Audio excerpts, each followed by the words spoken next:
Amid the ruins of Arnhem, when the battle seemed lost, one man stood tall.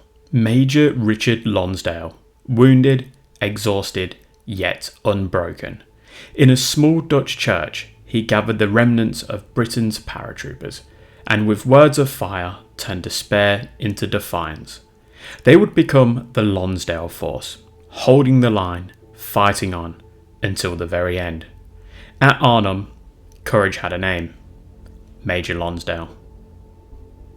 Now, Major Lonsdale is a fascinating character, and I would really recommend for you guys to check it out. But today we're going to be looking at how I would paint my 20mm Major Lonsdale figure. Now, this figure is customized, and I will not be showing you how I did that in this particular video. If you want to see that, I can do a separate video on how I use green stuff, but I'm not very good at it, hence the reason why we're not doing it today. But I digress.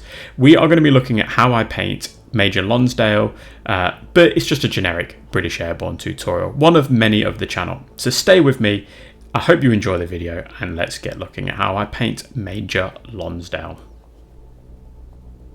Now, if you're in the market for some new 20mm British Airborne figures, your best stop is going to be AB Figures, or you can find them at the new Eureka Miniatures website. It links you to AB Figures anyway. But on AB Figures, you can get some amazing 20mm or 172 scale British Airborne figures, and they are going to be perfect for fighting in Arnhem. Now, Major Lonsdale, as I said, I had to use green stuff to make him, but all the figures and parts that I used to make him were found at AB Figures. And if you're really interested in knowing how I did him, then just reach out on social media and I can give you the list of which models I used to make him.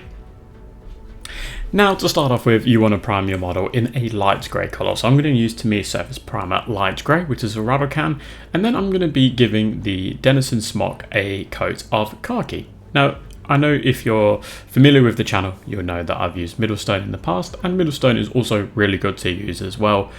You could also use both if you want to mix and match to show some that maybe have been around for a bit longer, you know, change up the consistency in the uniforms and fading and such, but khaki is what I'm using. Then I'm going to be going ahead and using English uniform. Now, if you're looking at this figure, you might be wondering what on earth I've done with him, and this is a conversion figure, so I've done some green stuff and whatnot, so you can't actually get this figure from AB Figures directly. You'll have to make it up, and if you want to know how I've done that, then just reach out to me on social media and I can tell you exactly how it was done. It was very easy, but yeah. So subtle brown is what I'm going to be using for the brown parts of the Denison Smock, and you want to just let your paintbrush and the bristles on your brush do the work. So I've zoomed in ever so slightly here just to try and give you an idea of what I'm trying to do. So I'm doing like squiggly patterns, not too many too close to each other because we've got to add the green as well, and then leave space for some of that khaki to come through as well. So what I mean by using the bristles of the brush, just put a little bit of paint on there and do little squiggly lines and let the bristles just start drying up and give you like a nice brush stroke. And then with refractive green, you want to copy the exact same method with the green. So just use the green and following that same method. So using the bristles of the brush, nice squiggly lines, overlapping the brown in some places, and you can do some independent on their own as well. But most of the time you want them overlapping. If you look at the Denison Smock, it's very vibrant with the greens and the browns, and there's not a massive load of khaki. Now for the webbing, I'm going to use US Olive Drab. Now this particular figure that we've seen here, I've just subbed him in for a couple of scenes, and this is US Olive Drab, and this is what I'm going to be using to paint the webbing. And I'll also be using US Olive Drab to paint his gaiters. So those are those little things that go around his ankle. Oh, we're back. We've subbed him back out. We're back with the previous model. Oh, and he's been subbed back in again. So we're using US Dark Green for the helmet now. And if you have a beret, I would really recommend using Wine Red from AK Interactive. But I don't cover that in this particular guide. Now for his shoes, I'm going to be using black. It's pretty straightforward. Now, I don't just go with straight up black. I will leave it like this, but when I base my model, I normally dry brush the feet and the lower ankle part just to show that, you know, it's got a bit dusty or a bit muddy. Then for the wash, I'm going to be using Null Oil and Technical Medium at a 1:1 ratio. And this is, I think the Technical Medium is actually called Lafmere Medium. or Ladmium medium, something like that, some crazy Citadel name. And I normally get 1 bottle of each and do about a 1-to-1 mixture, maybe just a touch more of that black wash. Now it's all about going back over the colours we've already done after the wash is dry, which takes about half an hour. So we're using refractive green, and I'm going back over the blobs. So you can see here that I'm really just colouring in again the areas that I've already painted in that refractive green, and just using it to tidy up any areas that perhaps have been a bit of a mistake. And then I'm going over the browns again in saddle brown. So if you make a few problems here, or if you make a few mistakes, don't worry. You can again clean it up with the green, or just clean up in the next step, which is the khaki, which we're moving on to now. So now this is where it gets a little bit more important. So I'm painting in the areas of khaki that I can see. Try not to damage the squiggly lines too much. So you don't have to be super accurate with this, just a few little cleanups here and there. You can see that I'm just scratching in those little areas of khaki that need to be painted. And now I'm adding in like a few little lines inside of the green or inside of the brown. I'm just adding those little lines in now, as you can see there.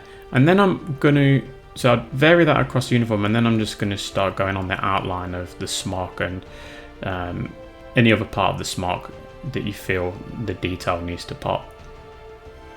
And when you've got that down, you'll have a lovely looking smock, but the rest of the uniform needs to be painted. So we're going to be painting the trousers in English uniform, and just going over it again with what we've done. So you're pretty much repainting it all, but you're leaving that original base colour in the recesses. So the recesses being those grooves where perhaps the leg's bent and you've got a dark area inside the groove. That's what you want to leave in there. And then English uniform and German camo beige at a 1-to-1 ratio is going to be our highlight colour. Now I use the term highlight, but I use that very loosely because I don't really highlight as such. I put another layer over the top of it, and you can see that by just the way I'm scratching in the detail on the trousers.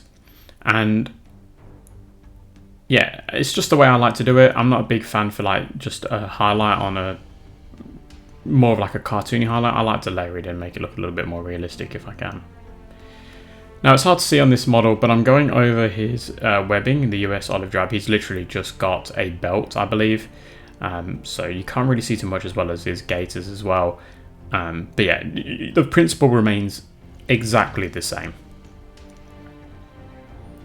And with that done, we can go US olive drab and German camo beige at a 1-to-1 ratio for the highlight. So don't worry if you're looking at the screen now going, oh, it looks a little bit like it blends in with the khaki. It doesn't in person. It actually looks quite nice. You might see that when you see the figure spinning around when I'm showing it off. But yeah, it does work really nicely. And if you're doing like the belt going across his waist, just do a line on the top, line on the bottom, and you'll be pretty much happy. So for the flesh, I'm going to be using light flesh for this particular guy. Obviously British Airborne. We're not having to really worry about too many other different types of skin tones. So light flesh is what we're going to be going with from AK Interactive. You can use flat flesh from Vallejo as well. And then flesh wash is what I'm going to be using for this model to wash that skin tone. So this wash is going to get inside the eye grooves and the fingers and stuff. And then with that done, I'm going to be using light flesh again, and I'm going to be just focusing on the chin, the cheeks, the ear, the brow if you can see it, each individual sort of finger, the hands. You can see here I'm painting detail on the ear, just getting in underneath the neck there. You're pretty much repainting everything you've done, and you can join the cheeks and the chin up, but try and leave some of the dark base colour inside of the ear and between each finger. You see I'm just picking out those fingers. And then I'm going to be going with light flesh and highlight flesh at a 1-to-1 ratio. And I'm just adding in some detail underneath the eye there, between where the eye socket and the nose are, the nose, a little line on the cheekbone, the ear, but you're not joining them up. So I'm not joining the cheekbone up with the chin, for example. I'm just leaving a little line on the chin, a little line on the cheekbone, a little line on the neck there. You can see I'm picking out each individual finger and thumb. So I'm picking out a finger, another finger, and then pretty much going to call it how to be, scratching where the knuckles would be. And yeah, pretty happy. Now I do want to add some decals. Obviously don't add the 101st Airborne decals, but I do want to add some decals to these. Not this particular model that we saw before, but the other model that I subbed in for a short scene. Because I really think it's good to show off these uniform insignia decals from District Miniatures. So a big shout out to District Miniatures. We're not going to see the 101st figure in this shot. I also got him wrong. I put 2 on when it should be 1. But I'm going to be putting on a decal on this English figure. So this guy carrying the medic, carrying the casualty. You can see there that the webbing as well was a really good way of looking at that webbing. I was just talking about how it's not as nice in the video. It does look much better there. So I use my scissors. As you can tell, these Pegasus or Airborne patches are going to be very, very small indeed. So standing knife's probably going to be your best bet. Once soaked in water, it really does not have to be in there for very long. Apply it to where you want to apply it. You can see that I'm just using water, making sure I'm happy with it. Just getting it nice and level where I think it should go. And there you go. You can look, actually the sizing is perfect. Then I'm going to add in his sergeant's chevrons, and I think they're just so cool. Imagine 20 mil when you're putting on some insignia. This is fantastic stuff from District Miniatures, and I'll leave a link to their website in the video description. Highly, highly recommended.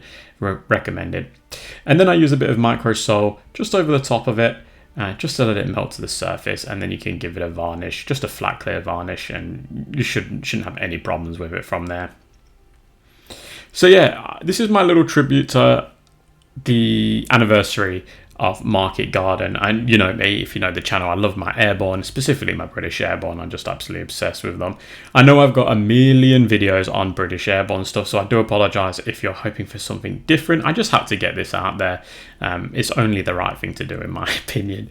But I'd love to know how you found it. There's a really good video as well showing off those District Miniatures decals. I think they're just great. Now I do have a ton of painted 20mm British figures, which is very rare for me. I normally paint only a couple of figures at a time, so I will get around to getting a video for them so you can actually see the collection so far. I just need to finish a few other bits off before I promote that collection, but do let me know if you want to see that in the comments section.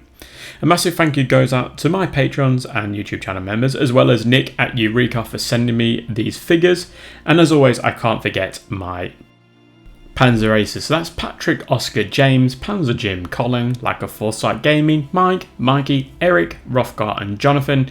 You guys are all champions. Thank you so much for being those aces. Alright guys, I'm going to wrap it up here. Thanks again for watching, and I will catch you at the next one.